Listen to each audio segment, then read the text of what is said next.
Ma sainteté, mon salut, leçon 39. Et si nous regardons encore sur la leçon d'hier, il n'y a rien que ma sainteté ne puisse accomplir.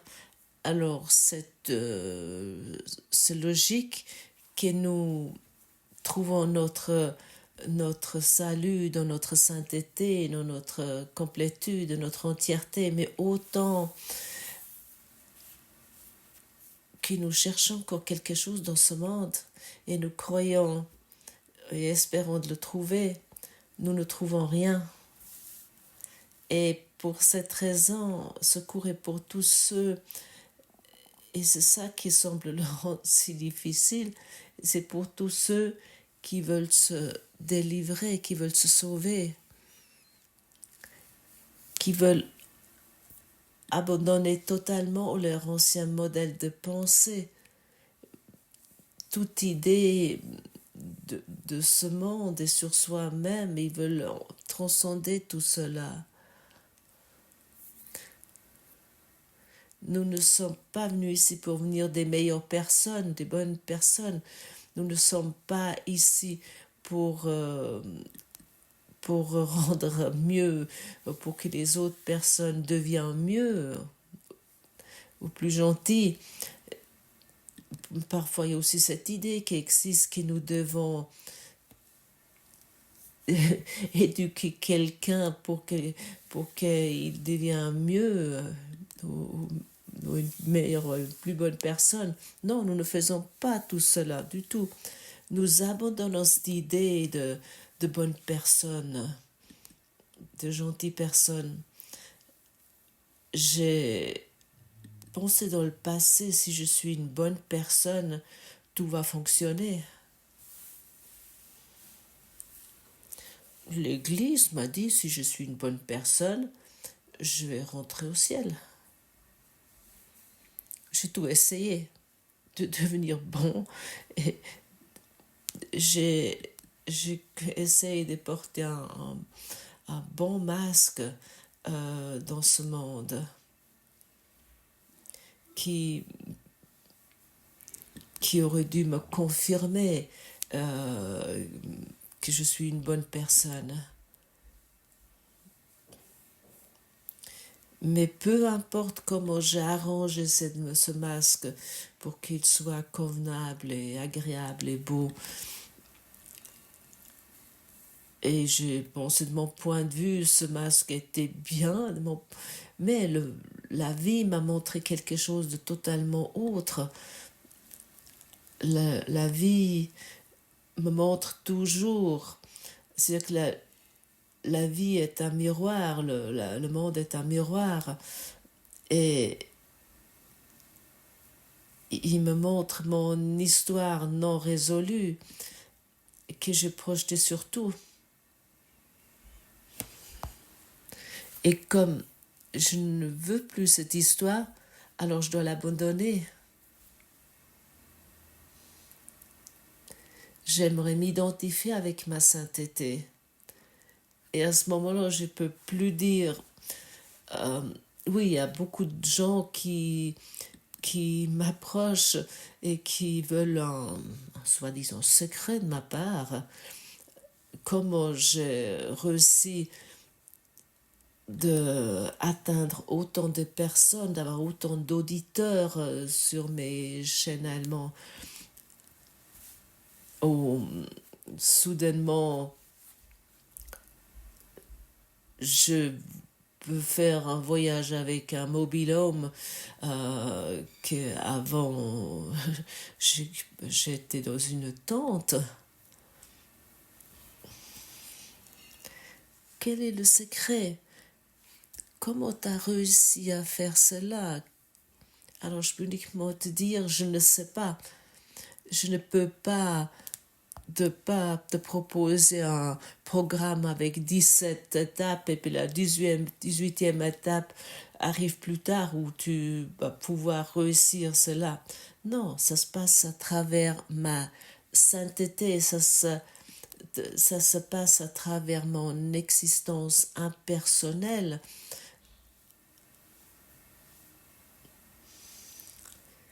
Et pour cette raison, le seul secret que je peux transmettre est identifie-toi avec ta sainteté.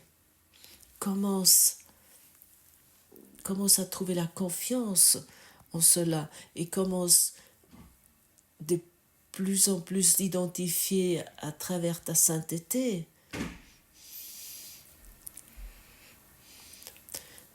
Dans chaque instant, tu peux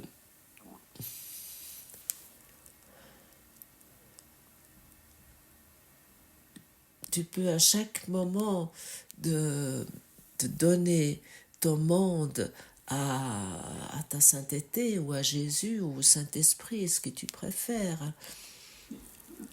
Tu peux même lui donner tes courses.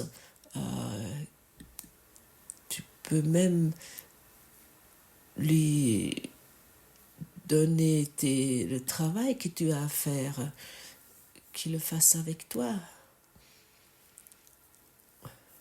Tu peux aussi lui donner la visite chez tes parents, par exemple, ou le contact avec tes enfants. Tu as, par exemple, un souhait que tu nécessites une veste, par exemple. Tu peux même donner la guidance à ton enseignant intérieur pour l'achat de cette veste.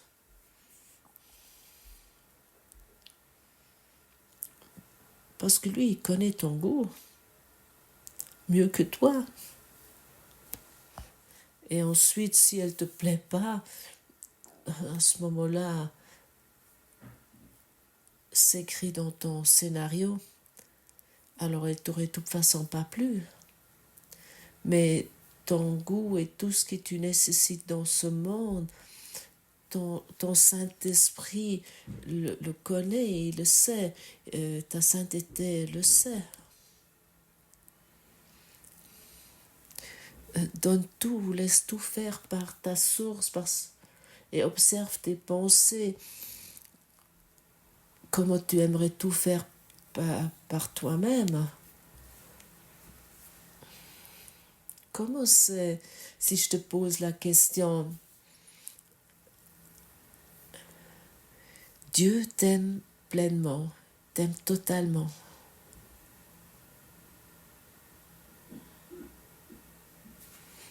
La plupart d'entre nous se sentent comme dans un vide d'air, dans un vacuum. Ça semble pas possible, ça semble pas crédible que quelqu'un m'aime pleinement, totalement.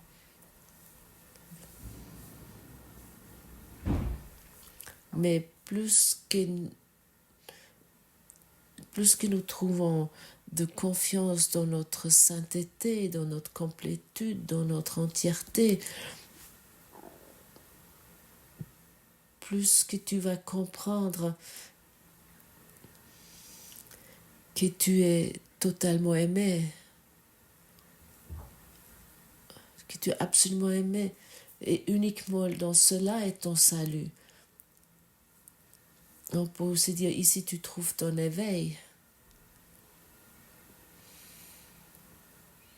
Et ainsi se passe-t-il que tu lâches de plus en plus le monde. Bien naturellement, les choses vont encore se passer. Et j'aime lorsque les choses se passent parce que je peux constater encore où il y a encore quelque chose à quoi je maintiens, que je m'accroche, ou plutôt je crois encore que ça devrait être autrement. Et ça, c'est quelque chose qui me plaît entre-temps, parce que ainsi je peux constater où dans mon esprit je maintiens encore ce rêve. Alors je peux trouver cette formulation est ma sainteté et mon salut. et pas mon idée. Cette situation devrait être mieux autrement. Parce que ça, c'est mon obscurité que je fais moi-même. Cette idée, cette situation devrait être mieux. Ça, c'est mon enfer que je fais.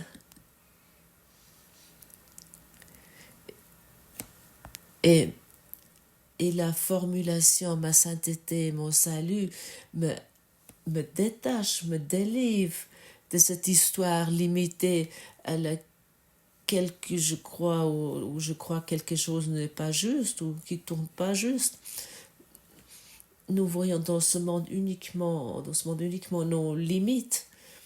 Et ici, il y a une question très simple qui t'est posée de ce courant miracle dans cette leçon. Si la culpabilité est l'enfer, quel est l'opposé? C'est une question très simple avec une réponse très simple. Comme le texte pour lequel ce livre d'exercices a été écrit, les idées utilisées pour les exercices sont très simples, très claires, et n'ont aucune ambiguïté. Nous ne nous soucions pas de prouesses intellectuelles ni de jeux de logique. Nous nous occupons seulement de ce qui est l'évidence même, sur laquelle tu as passé dans les nuages de complexité où tu penses penser. Et tu vois, autant que nous nous identifions avec cet esprit humain, nous nous pensons beaucoup trop complexes. La vérité est tellement simple que à travers notre nuage de complexité, à travers lequel nous ne pouvons pas regarder, nous ne pouvons pas voir, si la culpabilité est l'enfer, quel est l'opposé? Sûrement, cela n'est pas difficile. L'hésitation que tu as peut-être à répondre n'est pas due à l'ambiguïté de la question. Mais crois-tu que la culpabilité soit l'enfer? Si tu le croyais, tu verrais immédiatement combien le texte est direct et simple, et tu n'auras pas du tout besoin d'un livre d'exercice. Nul n'a besoin d'exercice pour gagner ce qu'il a déjà. Ici, il y a une question centrale qui peut changer toute ta vie. Mais crois-tu que la culpabilité soit l'enfer?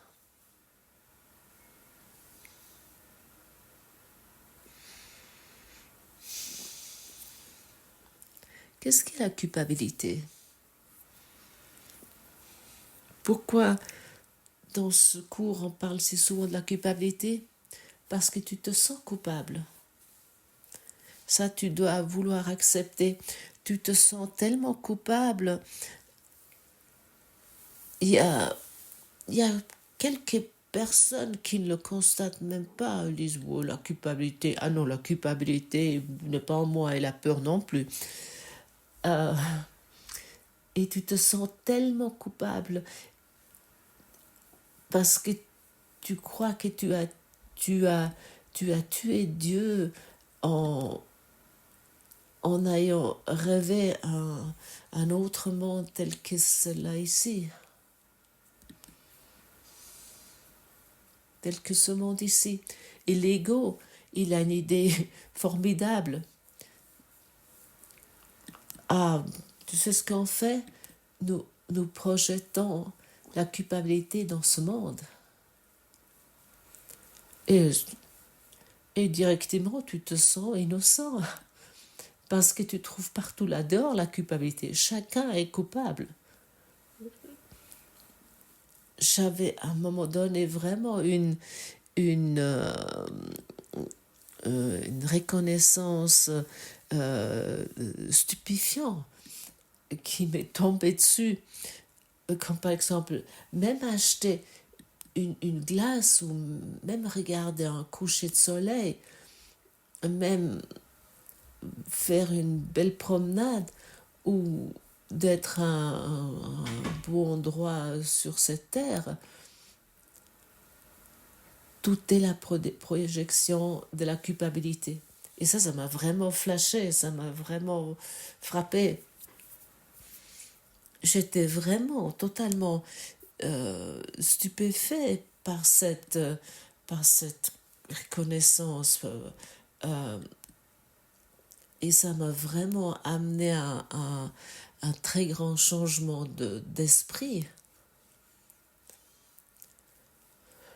Mais même la glace à la fraise avec la crème chantilly et la culpabilité,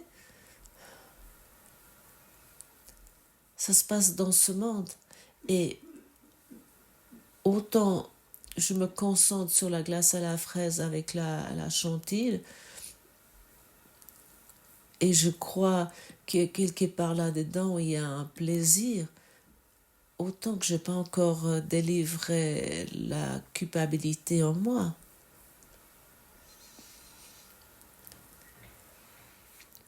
La sainteté est ton salut, et pas la glace à la fraise avec la coupe gentille. Et si nous surpassons la glace à la fraise, nous allons retrouver la vision sainte. Et ici encore peut-être un conseil intéressant. Mais crois-tu que la culpabilité soit l'enfer? Si tu le croyais, tu verrais immédiatement combien le texte est direct et simple. Et encore ici, une fois, une indication envers ce livre de texte, ce livre d'exercice. Ça va merveilleusement bien ensemble. Et souvent, le livre de texte te semble difficile, mais c'est uniquement parce que tu penses encore d'une façon très complexe. Et moi, pour moi, c'était pareil, mais entre-temps, chaque phrase dans ce livre de texte ou dans ce livre d'exercice ou dans le manuel pour enseignants est pour moi un cadeau. Parce que ma façon complexe de penser va de plus en plus en arrière-plan et disparaisse de plus en plus. Et je peux reconnaître la simplicité du livre de texte.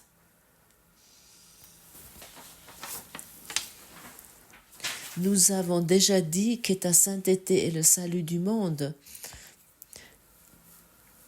Connaît-il de ton propre salut? Tu ne peux pas donner ce que tu n'as pas. Un sauveur doit être sauvé. Autrement, comment peut-il enseigner le salut?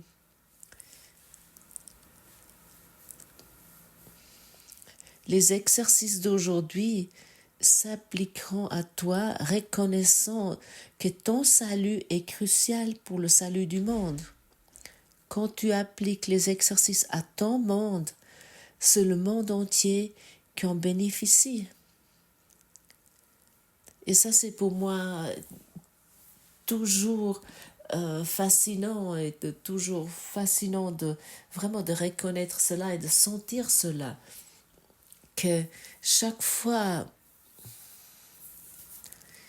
que lorsque je suis dans l'attitude du pardon, lorsque je pratique les leçons, que le monde entier en bénéficie.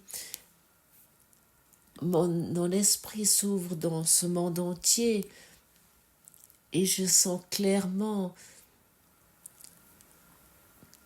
comment la paix s'étend sur ce monde. Et toi et moi, nous sommes venus ici pour le salut du monde. Ça signifie nous abandonnons notre idée rêvée, ce que nous rêvons, et nous commençons à voir le monde d'une façon qui jusqu'à présent nous a été cachée à cause de notre façon de penser complexe, à cause de la complexité de nos pensées.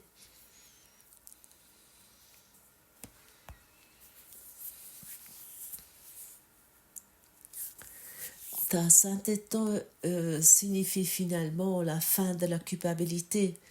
Et ça peut être dit, tu es très saint.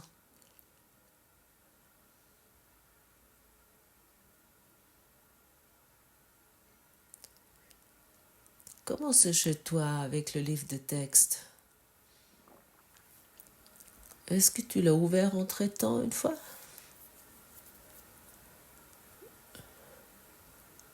Est-ce que tu regardes les différents chapitres?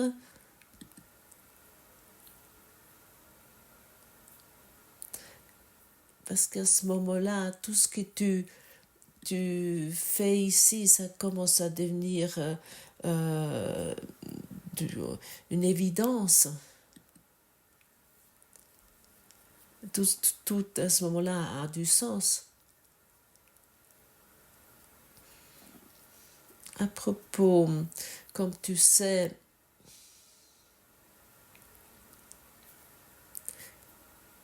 comme par exemple, lorsque tu regardes un match de foot,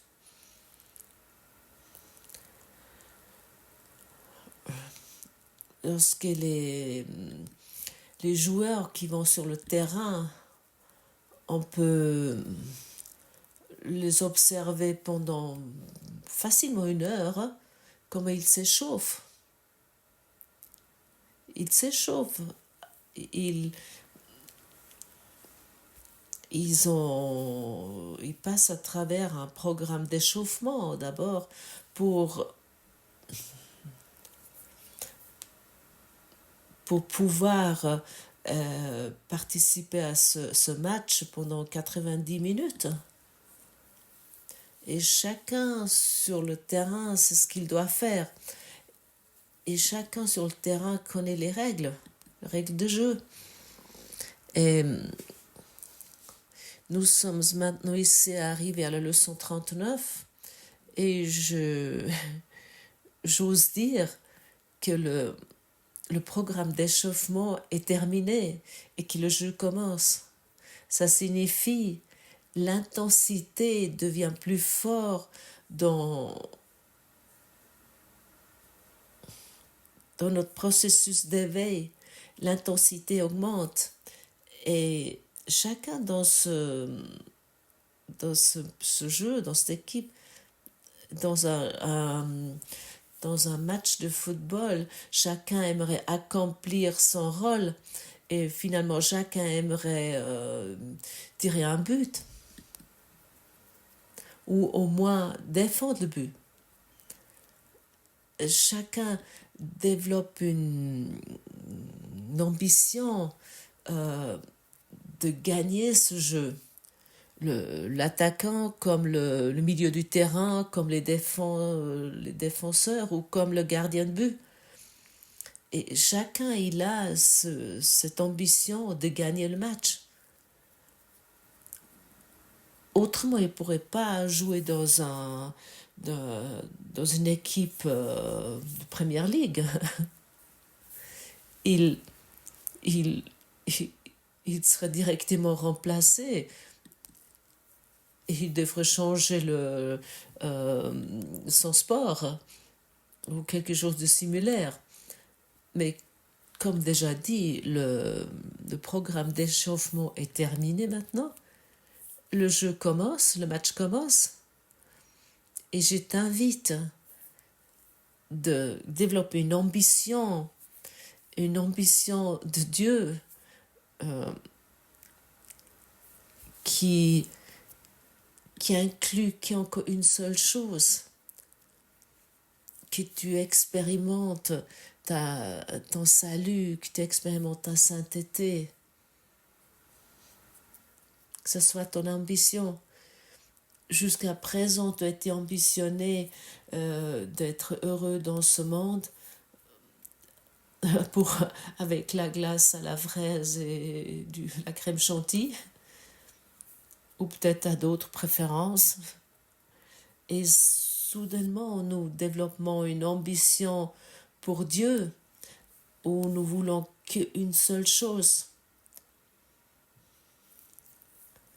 Par exemple, lorsqu'on met ta tête sous l'eau pendant 1 minute, tu aimerais qu'encore une seule chose, de sortir pour reprendre de l'air. Et c'est pareil avec ce cours. Prends-toi pendant cette année vraiment l'intention, l'ambition de te trouver dans cette ambition pour Dieu et de vouloir uniquement encore cela. Les périodes d'exercice qui sont proposées, de l'accepter avec joie. Oui, j'ai maintenant nouveau le ballon et je peux jouer ce ballon en direction où il y a peut-être le prochain but qui va avoir lieu, où j'ai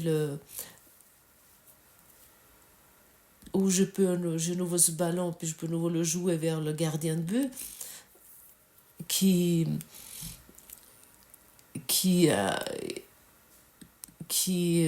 propose une nouvelle possibilité pour construire le jeu. Et ça sont les périodes d'exercice.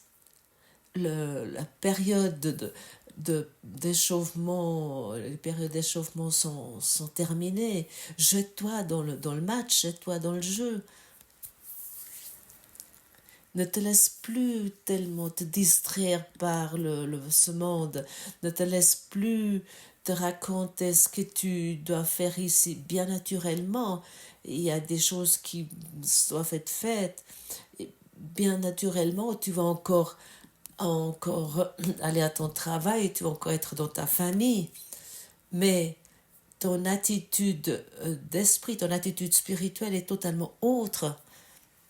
Souviens-toi à quel point la guérison est importante pour toi et pour le monde.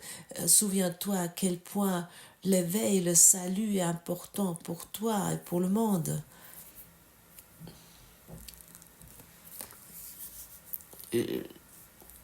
Tu es ici incarné à cause d'une seule raison. Parce que autrement tu ne pourrais pas entendre ces mots ici. Tu aimerais t'éveiller, tu aimerais terminer ce rêve, tu aimerais vraiment profondément en toi, et tu aimerais expérimenter profondément en toi quelle est ta vérité. Jette tous ces masques.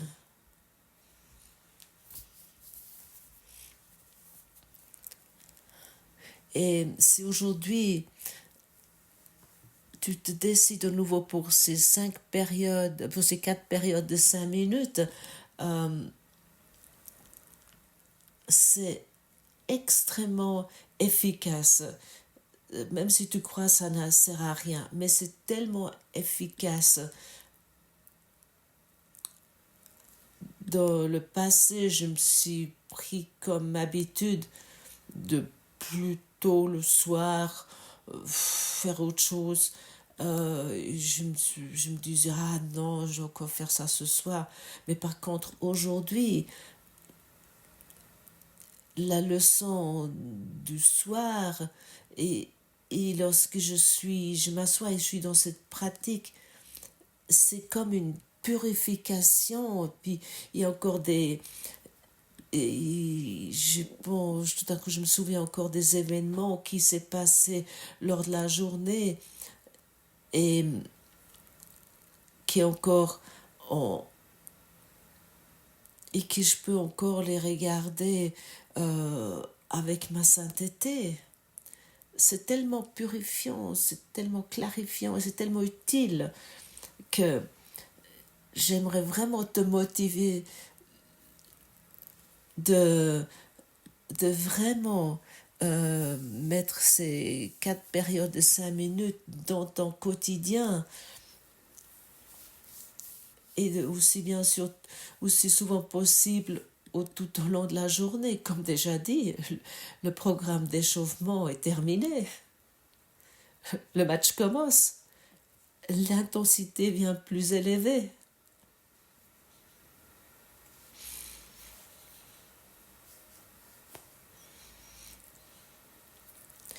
Et permets-toi de reconnaître que c'est un jeu qui est plein de joie, qui fait plaisir. Chaque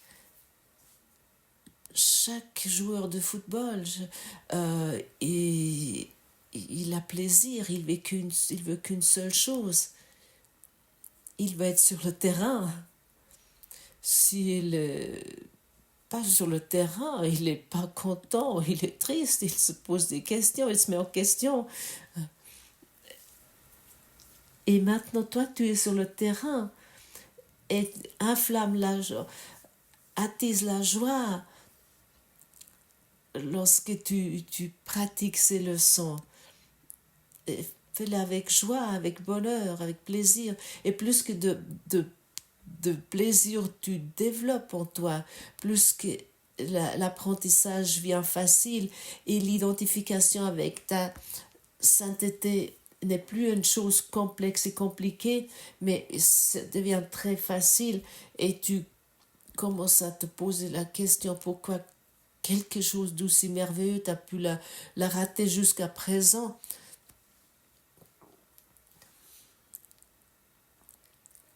Tu as pris ce jeu, le cours en miracle, ce jeu d'éveil beaucoup trop sérieux.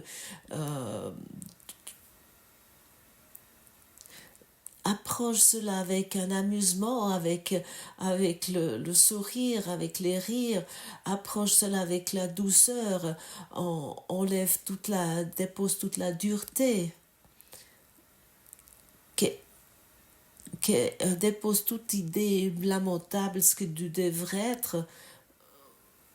Mais par contre, offre-toi ces 4 fois 5 minutes et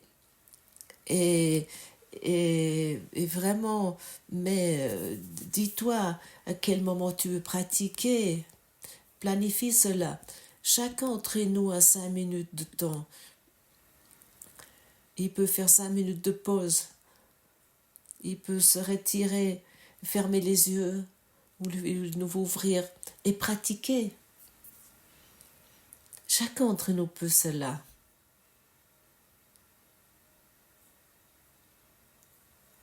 Et encore une fois, avec la lecture, c'est très intéressant. Bien sûr, avec cela, tu peux dire à d'autres personnes tout ce que tu sais. C'est vraiment très intéressant. Et ça, tu peux encore faire 100 ans, ou 1000 ans, ou 10 000 ans, où tu pratiques. Nous ne sommes pas des théologiciens, nous ne sommes pas des savants. Nous sommes les praticiens de Dieu. Nous développons une ambition. Nous développons une ambition pour Dieu, mais dans le quotidien et pas dans le retirement. Nous développons une ambition pour expérimenter la grâce et la paix et la sainteté de Dieu dans notre cœur. That's the job. Ça, c'est le boulot. Il n'y a pas plus à faire. Tu peux le faire. Tu te définis toi-même ainsi. Encore une fois, il soit dit, autrement tu ne pourrais pas entendre ces mots. Autrement, ce cours ne sera pas à tes côtés. Et puis, il n'y a pas d'hasard. Comment le cours est venu vers toi. Il n'y a pas d'hasard. Comment tu m'as trouvé ici. Tout cela est une orchestration divine.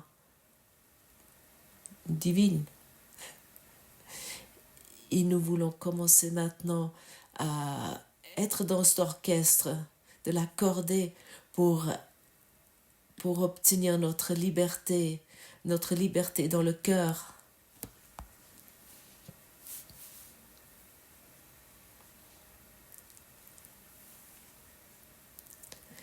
Et nous ne parlons ici pas du cœur qui est dans notre corps physique, mais nous parlons ici de notre cœur qui se repose dans le cœur de Dieu. Sens maintenant au milieu de ta poitrine et permets-toi l'énoncer. Ma sainteté et mon salut.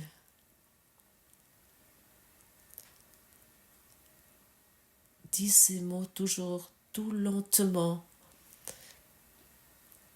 comme tu pratiques lentement chaque période d'exercice. Parce que dans la lenteur est la clé. Ma sainteté et mon salut.